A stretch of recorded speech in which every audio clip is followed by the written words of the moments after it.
Ko taha whakaholoanga koe picta, ko matutaki kia ia Niue me whalu motu e te Pasifika, ko manaki ke whakatutala kia i he awhiawhi, mo taha whono, whamtapatu he mtakau whakalaulahinga hua e whakatu whono, mo ofisa ke heleweki ke he tau koloa ta mai ke motu.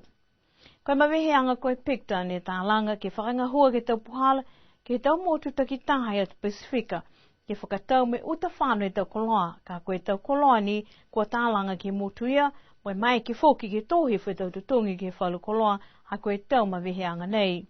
Pehe ofisa whakalaulahinga hua he whakatu whānu, whalu ni a koloa ko mai ke hua tu ke whakaholoanga nei,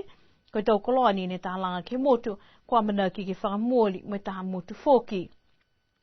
Koe mga honei, ono atu ke motu tata mai ko tonga, ke kisia e hawhianga Niue koe mitaki, po ke nā kai ke tamai e tau koloa ke motu ia.